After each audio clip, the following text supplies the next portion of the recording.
Nessa quarta-feira, o CPB Books traz um tema super polêmico. Alguns acreditam que eles existiram há milhões de anos. Eles já foram protagonistas de Hollywood e também temas de livros, filmes, revistas e artigos. Afinal, os dinossauros, eles causam tanto interesse devido a grandes descobertas fósseis que acontecem hoje em dia. O nosso tema de hoje é o livro Terra de Gigantes, O que aconteceu com os dinossauros? Um livro super interessante, cheio de ilustrações, fotografias. Também você vai conhecer os fósseis, espécies e muitas outras coisas interessantes. O nosso convidado especial, ele que é uma das pessoas mais requisitadas aqui no programa, ele é super conhecido no meio do criacionismo. Ele é jornalista Michelson Borges, especialista também em teologia, mestre em teologia, né? Seja muito bem-vindo ao CPB Books. Obrigado, Mário. É um prazer voltar aqui ao seu programa.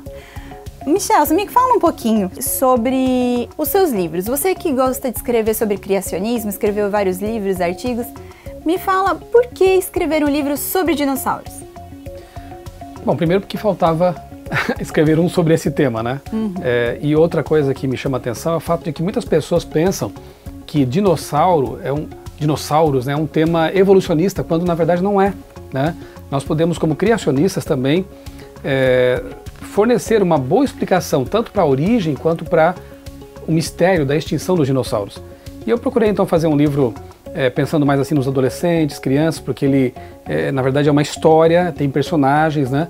Personagens antediluvianos e pós-diluvianos. Eu tentei mesclar aí esses dois períodos históricos, né?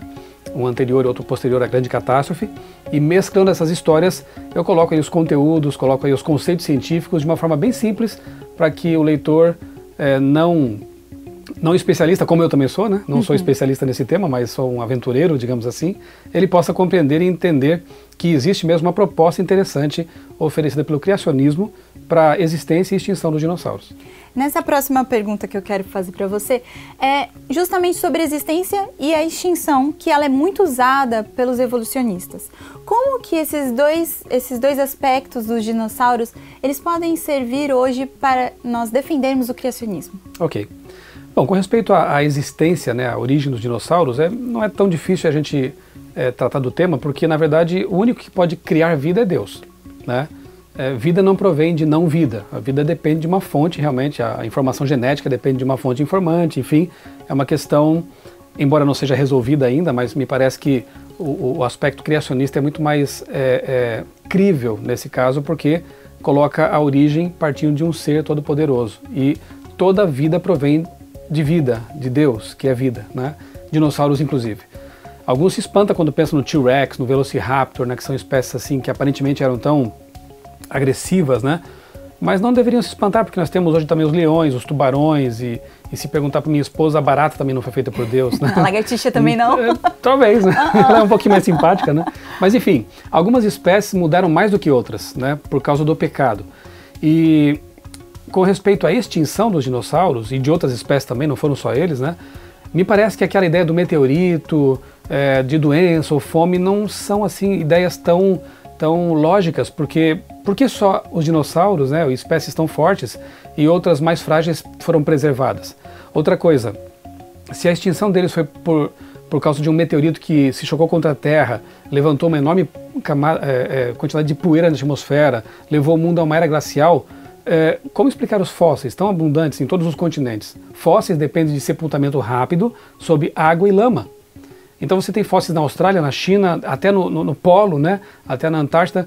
Como explicar essa fossilização tão massiva em todo o planeta sem que tenha havido realmente um evento catastrófico?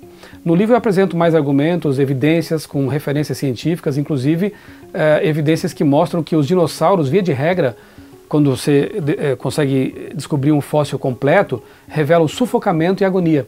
Não foi uma morte lenta, gradual, por doença ou fome. Eles foram surpreendidos por alguma coisa muito grande. O pecado do homem, ele trouxe uma influência muito grande na extinção dos dinossauros. Por que eles não entraram na arca? O que aconteceu com eles? Eu vi uma vez uma tirinha que dizia assim, não há vagas. A arca estava bem cheia e eles são muito grandes. Mas nada impede, Mari, que talvez Noé tenha levado até filhotes de dinossauros para dentro. E outra coisa, a gente tem alguns herdeiros, talvez, dos dinossauros aqui, descendentes, né? Quando eu penso, por exemplo, no crocodilo, no dragão de Komodo, né? E no possível avistamento de répteis marinhos, como aconteceu, eu documento no livro aí, o caso de um navio japonês que pescou uma carcaça de um réptil marinho em decomposição.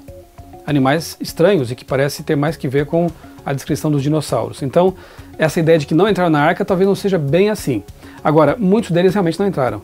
E possivelmente aqueles que passaram por mais modificação, né, por seleção natural, por qualquer outro tipo de mecanismo, né, seria uma grande ameaça para o mundo pós-diluviano. O ser humano mesmo decaiu em força, em longevidade, em estatura também, nós cremos isso com base na Bíblia e também em pesquisas científicas, né? Então, para o ser humano pós-diluviano seria realmente um grande inconveniente lidar com dinossauros de grande porte e que também se alimentavam, comiam muito, né? Mesmo os herbívoros seriam inconvenientes no mundo pós-diluviano. Eu chego a pensar que foi até por misericórdia, talvez, que o Criador tenha permitido, né, que eles acabassem extintos aí. Não só eles, mas outras espécies de grande porte. Agora, podemos também, quem sabe, imaginar um pouquinho o futuro e pensar que na nova Terra, quando Deus recriar esse planeta, isso está prometido na Bíblia, né? Quem sabe não teremos de novo aí os dinossauros herbívoros, né, os bonzinhos, para dividir o ambiente com a gente. Ia ser interessante. Bastante, né?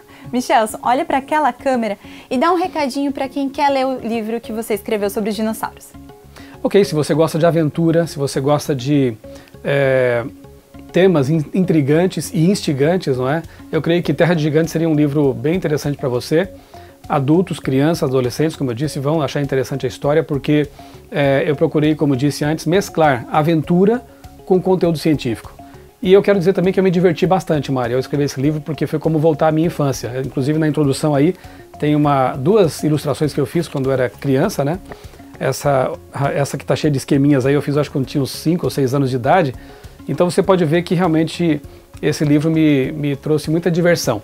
E eu espero que você sinta isso ao ler, esse prazer que eu tive, essa diversão que eu pude, né, ter ao escrevê-lo, que você possa sentir também na leitura e se agradar dela. Boa leitura mesmo, viu? Michelson, muito obrigado por ter participado do CPB Books e volte mais vezes. Obrigado, Mari, foi um prazer também. E você ficou curioso para saber mais sobre os dinossauros? Adquira este livro nos nossos canais de vendas. Nos vemos em breve. Tchau!